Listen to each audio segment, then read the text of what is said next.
కుమారస్వామికి నెమలి వాహనం. ఎందుకని? సుబ్రహ్మణ్య స్వామి ఇప్పుడు మీరు గుళ్ళో పెట్టారు కదా, వినాయకుడితో పాటు పక్కన పామును పెట్టారు. ఎందుకండి మరి? పాము ఎవరు? సుబ్రహ్మణ్య స్వామి. సుబ్రహ్మణ్య స్వామి పాము ఎలా అవుతాడండి? ఎక్కడ పురాణాల్లో లేదు, అది పాము కాదా. సుబ్రహ్మణ్య స్వామి ఆయన భార్య పేరు ఏమిటి? వల్లి దేవసేన. వల్లి అంటే ఏమిటి? తీగ. తీగ ఎక్కడది? కడుపు శరీరంలో ఉండే కుండలని శక్తి, అది పాము ఆకారంలో ఉంటుంది. ఆ వల్లి ఆయనకి భార్య, అంటే ఆ కుండలని శక్తికి అధిపతి కుమారస్వామి. అందుకని ఆయన పాము రూపం కూడా ఇచ్చారు. శరీరంలో ఉండే కుండలని శక్తి పాము రూపంలో ఉంటుంది. దాని రూపం ఎలా ఉండదు?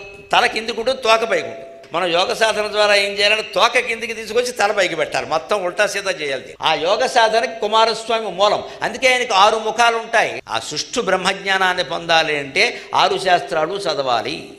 కుండలని శక్తి అంటే పాము రూపంలో ఉన్న కుండలనే శక్తిని స్వాధీనం చేసుకోవాలి. లోకంలో పావుని స్వాధీనం చేసుకున్నది ఏది? నెమలి. నెమలి పాము కనపడితే తినేస్తుంది. అందుకని కుమారస్వామికి నెమలి వాహనం.